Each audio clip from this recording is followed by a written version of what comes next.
वागीश्वरी, मयूर और मैं रॉकी आपका स्वागत करते हैं और ऐसा आपका एक फोटो लेने का वायदा करते हैं जिसको देख के दुनिया के सारे मर्द अपना दिल थाम के बैठ जाएंगे। और अगर आपने पहचाना ना हो तो ये डायलॉग है जाने भी दो यारों का, और इसका रेलेवेंस क्या है मैं आपको अभी बताता हूं। लेकिन पहले मैं आपको बता दूं कि वागीश्वरी कौन है। वागीश्वरी हैं ये one of India's best field cameras.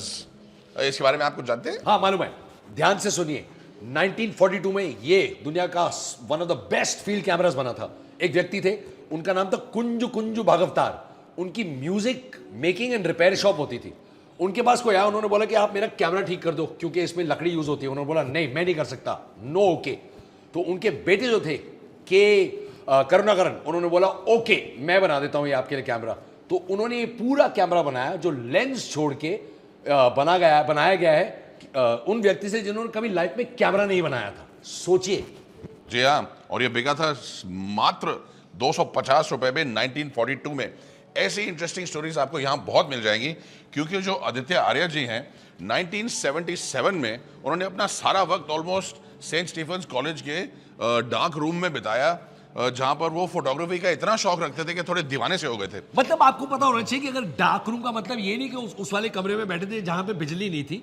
Dark room वो होता है जहां पे पुराने टाइम में जब आप फोटो लेते थे अंधेरे में और लाल बत्ती में आपकी फोटो डेवलप होती थी क्योंकि आप लाइट में नहीं कर पाते थे। जी हाँ। तो आदित्य जी का पैशन इतना बढ़ गया कि उनका इतना प्यार देके कैमरा की तरफ उनको बॉम्बे बुलाया गया जाने भी दो यारों जैसी पिक्चरों के लिए स्टिल फोटोग्राफी करने के लिए। और अब आपको जाने भी दो यारों का रेफरेंस समझ में आ गया होगा। तो आदित्य जी ने अपनी पैशन को इंडल्ज करते हुए कलेक्ट करने शुरू किए कैमरा सारी दुनिया से, और इनका जोश देख के, इनका जुनून देख के, इनका पागलपन देख के कैमरास की वजह से लोगों ने कॉन्ट्रीब्यूशंस करनी शुरू करी, पुराने कैमरास लाके इनको देने शुरू किए। और देखते ही देखते ये म्यूजियम कैमरा जो मेरे हिसाब से इंडिया का नंबर 1 म्यूजियम है, फाइनेस्ट म्यूजियम जो मैंने इंडिया में देखा है। इससे ज्यादा डिटेल्ड, ज्यादा इंफॉर्मेटिव और ज्यादा खूबसूरत म्यूजियम मैंने नहीं देखा।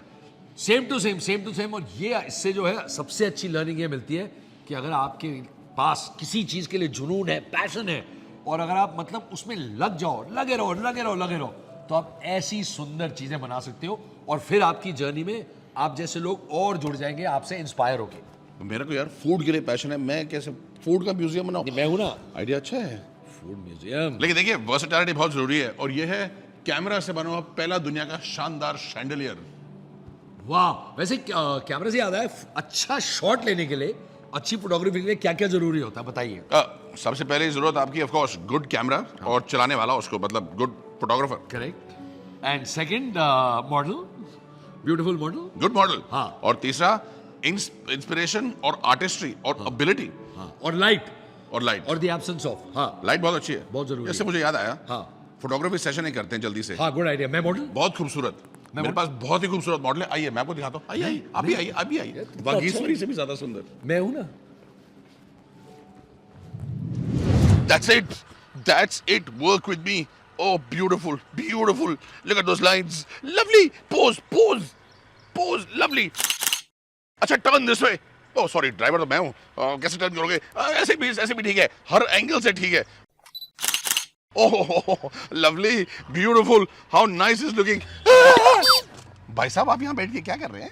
यार आपको मालूम नहीं है कि आपकी मर्सिडीज बेंज GLC में फ्रंट सीट में मसाज है। हाँ, मुझे और मालूम मैं है। रिलैक्सिंग म्यूजिक सुन रहा हूँ on this beautiful Burmester advance surround system. और मैं अपना पूरा क्लाइमेट भी कर सकता हूँ। थीमेटिक क्लाइमेट कंट्रोलर में अपने एरिया में बिल्कुल कूल रह सकता हूँ। हाँ, इसको बोलते हैं thematic automatic 2 zone climate control. हाँ, मैं इसलिए इसके कारण बहुत कूल हूँ अभी। I am really recharging my self. और अगर आपको अपने जो है इंस्ट्रूमेंट्स रिचार्ज करने ना, तो आप वायरलेस रिचार्जिंग भी कर सकते हैं यहाँ पे। चार्जिंग के लिए 2 USB पोर्ट पीछे भी हैं। हाँ, सिर्फ तो नहीं है जो डिस्कवर कर रहा है, मैं भी एक्सप्लोर कर रहा हूँ गाड़ी को। शाबाश। अच्छा बाय द वे, अगर ये हो गया हो, मैंने फोटोग्राफ बहुत ले लिए हैं, हाँ। अंदर चल के म्यूजियम को कंटिन्यू रखते हैं, Yes. क्योंकि वो भी करना है अभी तक हमको। Okay, smile. Okay. 1 2 3। आय यार, सो बैड। तू निकलना, लगी गाड़ी की शॉट लेने दे यार। क्या यार? लेने दे। Beautiful, look at those interiors यार। Oh lovely. विलियम हर्शेल बहुत इंपॉर्टेंट व्यक्ति हैं। इन्होंने टर्म फोटोग्राफी जो है इन्वेंट किया था, बनाया था। इसके पहले बोलते थे अपनी लाइकनेस उतारिए, फिर इन्होंने बोला कि ये तो लाइट में लिखाई है, जिसका मतलब फोटोग्राफी। जी हाँ, और ये पूरी हिस्ट्री कैमरा की यहाँ पे लिखी गई है। 1837 में लुई डग्योर फ्रेंच गवर्नमेंट के पास गए, उन्होंने बोला मेरे पास ये कैमरा है, इसको मैं पेटेंट करना चाहता हूँ। तो फ्रेंच गवर्नमेंट ने पेटेंट लेके उनसे कहा देखिए लुई जी, ये तो गिफ्ट टू मैनकाइंड है, इसलिए हम इसे पेटेंट नहीं करेंगे, सारी दुनिया के साथ बांटेंगे ताकि सारी दुनिया इसको एंजॉय कर सके। कितने महान लोग थे। बहुत सारे महान लोग थे, और महान लोग से याद आया, ये देखिए कुलवंत राय, जिनके पास इतना जो है बड़ा आर्काइव है इस महत्वपूर्ण टाइम में जो इंडिया में था उसका। Pre independence photographs, important meetings Bapu के साथ, गांधी जी के साथ, पॉलिटिशियंस के साथ, बहुत सारी फोटोग्राफ्स। और वो आदित्य जी के बहुत चाहते थे, उनसे सीनियर थे, और जब उनकी 1984 में डेथ हुई तो अपनी पूरी कलेक्शन करीब 10,000 नेगेटिव्स वो आदित्य जी को छोड़ के गए, जो कि एक सेपरेट कलेक्शन है, उसके बारे में आपको और बताएंगे। आइए आगे जाके और बताते हैं आपको कैमरा के बारे में, म्यूजियम के बारे में। देखिए कितना शानदार है। म्यूजियम कैमरा की सबसे बेस्ट केप्ट सीक्रेट है fig at the museum. Fig है एक कॉफ़ी शॉप जहाँ पे आप बहुत कुछ खा सकते हैं और पी सकते हैं, और क्योंकि मैं लॉयन बन चुका हूँ इसलिए मेरी सीक्रेट फोटोग्राफी के बारे में आपको बताना बहुत ज़रूरी है। लेकिन उससे पहले भाई साहब, क्या आपने ये देखी है मेरी स्टॉप वॉच? बहुत ही शानदार। तो इसमें क्या करना होता है, आपने इसका स्टॉप वॉच का ढक्कन उतारा, आपने इसको नीचे किया, और ये है आपका सीक्रेट कैमरा तैयार, यानी कि खुफिया कैमरा। ये तरीका फोटो खींच लेगा। तो ये सारे कोल्ड वॉर स्पाई स्टोरीज वगैरह के कैमरास इस टाइप के लगते हैं। अगर स्पाई पकड़ा जाए तो वो ये भी कर सकता है, घबराइए मत, ये बंदूक नहीं है, एक बहुत स्पेशल कैमरा है। एक टाइम पे ये सिर्फ 15,000 बनाए गए थे, और 13 जो है जो आर्या जी ने यहाँ पे इंडिया में ढूंढ लिए। ये कैमरा इसलिए स्पेशल है, जरा पास आइए, ये देखिए, अगर आपने इमेज कभी ना देखी हो, ये कैमरा था जिसके इस्तेमाल से जो पहला एटम बॉम्ब गिराया गया था जापान में, उसकी जो फोटोग्राफ्स थी मशरूम क्लाउड की, वो इस कैमरा से ली गई थी। कैन यू इमेजिन कितनी हिस्ट्री है यहाँ पर। ये one of the oldest cameras, ये अगेन स्पाई कैमरास जो कोल्ड वॉर वगैरह में यूज किए थे, और ये कई किस्म की कहानियां यहाँ पर इतनी सारी हैं कि अगर बताने बैठ जाए तो सुबह हो जाएगी। तो आगे चलते हैं, देखते हैं अगली चीज क्या है। लोगों को और चीज दिखाते हैं, अगर वो अंधेरे में है तो लाइट कैसे डाली जाती है। और अब हम आपको लाते हैं अंत में इस कमरे में जहां पे यूजली फोटोग्राफी शुरू हुआ करती थी, रियल फोटोग्राफ। तो ये प्रोसेस था, लाल लाइट ताकि जो है नेगेटिव खराब ना हो। पहला स्टेप डेवलपर, मतलब उसको एक सोल्यूशन में डाला जाता था ताकि फोटोग्राफ जो है नेगेटिव से डेवलप होने लग जाए। और आपको तो आजकल पता है आईटी की दुनिया में डेवलपर कितना इंपॉर्टेंट है। सेकंड स्टेप, नेगेटिव को निकाला जाता था और डाला जाता था स्टॉप बार, ताकि जो प्रोसेस है डेवलपिंग का उसे रोक दिया जाए। और रॉकी भैया ने तो आज कभी लाइफ में स्टार्ट बात नहीं किया, इनको स्टॉप बात में क्या समझाऊंगा। एंड लास्ट, यार पिछले हफ्ते तो नहाया था। अब समझ गए ना आप मैं क्यों बोल रहा हूं। एंड लास्ट, अगर आप दिल्ली में रहते हैं तो आपको पता होना चाहिए, फिक्सर जो है बहुत इंपॉर्टेंट होता है। तो ये होता था फिक्सर, जहां पे जो फोटोग्राफ थी उसको परमानेंट करके उसको फिक्स किया जाता था, और अब आपकी तैयार होती थी फोटो।